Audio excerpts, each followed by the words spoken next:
Sports से जुड़ी किसी भी अपडेट के लिए स्पोर्ट्स तक को सब्सक्राइब करें और हमारे फेसबुक और इंस्टाग्राम पेज को भी जरूर फॉलो करें।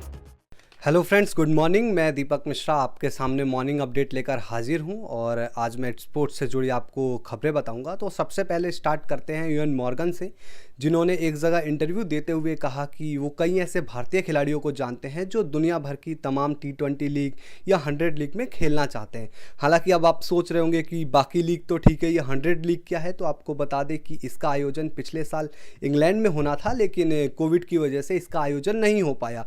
तो मॉर्गन के इस बयान में क्या सच है और क्या नहीं, वो मॉर्गन बता सकते हैं। लेकिन इसके साथ उन्होंने कहा कि जो दुनिया भर के तमाम क्रिकेट बोर्ड हैं या आईसीसी है, उनको एक खाका तैयार करना पड़ेगा, इस तरीके का खाका जिसमें इंटरनेशनल खिलाड़ी जो होते हैं वो अपने देश को छोड़कर बाकी लीगों के प्रति आकर्षित ना हो। तो अब देखना होगा कि किस तरीके से इस चीज़ में बदलाव किए जाते हैं या क्या स्टेप्स लिए जाते हैं। और उसके बाद जो दूसरी खबर है वो बायो बबल को लेकर है। आप लोग जानते होंगे कि जिस तरीके से लगातार कोविड केसेस बढ़ रहे हैं इंडिया में और आईपीएल का आयोजन होना है, उसके लिए खिलाड़ियों के लिए बायो बबल है। उस बायो बबल में खिलाड़ी सुरक्षित रहते हैं। तो इसको लेकर एक टेक्नोलॉजी का इस्तेमाल किया जाएगा जिसमें बीसीसीआई एक तरीका का रिस्ट बैंड हो सकता है या फिर एक लॉकेट हो सकती है जो खिलाड़ियों को देगी, और खिलाड़ी अगर बायो बबल से बाहर जाएंगे तो उसकी अपडेट बीसीसीआई को आ जाएगी। तो उससे ये होगा कि जो खिलाड़ी बायो बबल को तोड़कर बाहर गए थे उसके लिए कई डिसीजन भी लिए जाएंगे, जैसे उनको 7 दिन के लिए क्वारंटीन में भेजा जाएगा। उसके बाद उनका जब कोविड टेस्ट होगा और अगर वो नेगेटिव आएंगे तभी वो टीम के साथ जुड़ सकते हैं, नहीं तो वो आईपीएल से बाहर हो जाएंगे या फिर से जो क्वारंटीन की स्थिति होगी वो होगी। और इसके बाद एक अपडेट आईपीएल को लेकर ही है कि केविन पीटरसन ने एक बयान दिया है। केविन पीटरसन ने कहा है कि जब आईपीएल का आयोजन होता है तो हो सके तो उस समय इंटरनेशनल क्रिकेट का आयोजन ना हो, क्योंकि आईपीएल में जो खिलाड़ी खेलने आते हैं वो इंटरनेशनल क्रिकेट नहीं खेल पाते। इसमें क्या होता है कि टकराव की स्थिति हो जाती है बोर्ड के साथ। कई बार हमने देखा है कि खिलाड़ी आईपीएल के मैच छोड़कर वो अपने देश के लिए खेलने के लिए चले जाते हैं, तो इधर आईपीएल की टीमें सफ़र करती है।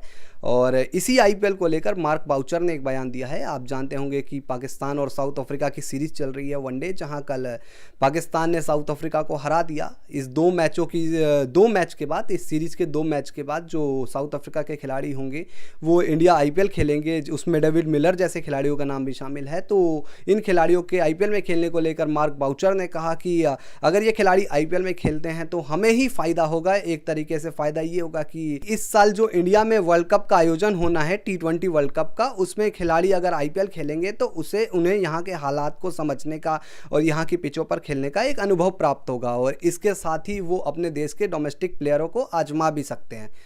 अब इसके बाद श्रेयस अय्यर की इंजरी पर मैं आपको एक अपडेट दे देता हूं। अय्यर की इंजरी पर अपडेट ये है कि 8 तारीख को आईपीएल से ठीक एक दिन पहले और 8 अप्रैल को उनकी सर्जरी होगी। उनके कंधे में चोट लग गई थी। वो पहले वनडे मैच में इंडिया वर्सेस इंग्लैंड फील्डिंग करते हुए इंजर्ड हुए थे। उसके बाद वो बाकी बचे 2 वनडे मैचों से बाहर हुए और अब वो आईपीएल नहीं खेलते हुए दिखाई देंगे। उनकी जगह पे ऋषभ पंत को कप्तान बनाया गया है।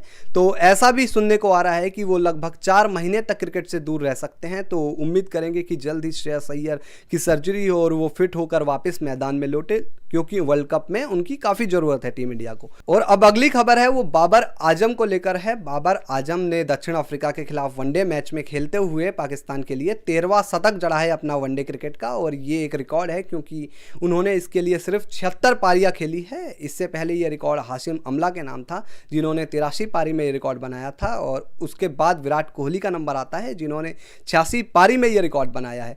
तो बाबर आजम के 13 शतक शानदार है और बड़ी जल्दी उन्होंने ये सफ़र पूरा किया। उम्मीद करते हैं आगे और लगातार वो इसी तरीके से सेंचुरी बनाते जाएंगे। इसके बाद सैम बिलिंग्स को लेकर मैं एक खबर देना चाहूँगा कि सैम बिलिंग्स ने खुलासा किया है, जो इस साल दिल्ली कैपिटल्स टीम का हिस्सा हैं। हालांकि इससे पहले भी वो दिल्ली के लिए खेलते हुए नजर आए थे। तो उन्होंने ये कहा है कि जब वो दिल्ली के कैंप में थे तो उन्होंने ऋषभ पंत को एक समय नेट्स पर बल्लेबाजी करते हुए देखा, जहां पे वो क्रिस मॉरिस, नाथन कुल्टरनाइल जैसे गेंदबाजों को मैदान के चारों तरफ शॉट्स मार रहे थे। तो उन्होंने जाकर राहुल द्रविड़, जो कि मेंटोर थे उस समय टीम के, उनसे पूछा कि ये खिलाड़ी कौन है। तो द्रविड़ ने बताया। तो उस समय उन्हें ये पता लग गया था कि ये खिलाड़ी आगे जाकर कितना बड़ा प्रदर्शन करेगा। और आप लोग देख रहे हैं कि जिस तरीके से ऋषभ पंत ने सबको अपना मुरीद बना दिया है, हर कोई उनकी तारीफ कर रहा है। तो पंत से उम्मीद है कि इस साल वो दिल्ली के कप्तान बने हैं। उम्मीद करते हैं कि वो दिल्ली को पहला खिताब जिताए। उसके बाद एक खबर है, आपको ओलीपॉप से जुड़ी खबर बताऊंगा। ओलीपॉप ने भी एक बयान दिया है। ओलीपॉप को आप जानते हैं कि इंडिया वर्सेस इंग्लैंड जो ये टेस्ट सीरीज़ थी उसमें खेलने आए थे वो इंडिया, और इंग्लैंड वो सीरीज़ 3-1 से हार गई। और उस सीरीज़ के पहले मैच में जब ओलीपॉप बल्लेबाजी कर रहे थे दूसरी पारी के समय, तो विराट कोहली ने उनसे पास आकर कहा कि ये आखिरी बार है जब आप एक सपाट पिच पर खेल रहे हो, उसके बाद जो अगले 3 मैच होंगे वहां आपको ऐसी पिच नहीं मिलेगी। और हुआ भी ऐसा। उसके बाद इंग्लैंड के बल्लेबाजों ने किस तरीके से स्पिनर्स के सामने संघर्ष किया ये हर कोई जानता है। बेन स्टोक्स, जो रूट जैसे खिलाड़ी भी संघर्ष करते नजर आए, और इस बारे में ओलीपॉप ने बयान दिया है। और इसके बाद एक खबर फुटबॉल के स्टार खिलाड़ी क्रिस्टियानो रोनाल्डो से जुड़ी हुई है। आपको याद होगा कि कुछ समय पहले वर्ल्ड कप क्वालिफाइंग में उन्होंने अपना आर्म बैंड उठा के ज़मीन पर फेंक दिया था। तो उस आर्म बैंड की अब नीलामी हुई है, और ऑनलाइन नीलामी हुई है ये। उसमें 55 लाख से ऊपर की रकम जुटाई गई है, जो एक 6 महीने के बच्चे के इलाज में खर्च की जाएगी। तो ये बड़ा अच्छा इनिशिएटिव है अगर उससे पैसे जुटाए गए हैं और इलाज में खर्च किए जाएंगे। तो दोस्तों, मैंने आपको सारी खबर आज की मॉर्निंग अपडेट में दे दी। आप बताइए कि आपको ये वीडियो कैसा लगा। अगर आपको वीडियो अच्छा लगा तो इसको लाइक कीजिए और शेयर कीजिए अपने दोस्तों के साथ भी, और साथ ही चैनल को जिन ने अभी तक सब्सक्राइब नहीं किया है वो सब्सक्राइब भी कर लीजिए। तब तक के लिए गुड बाय, और कल मिलते हैं फिर से।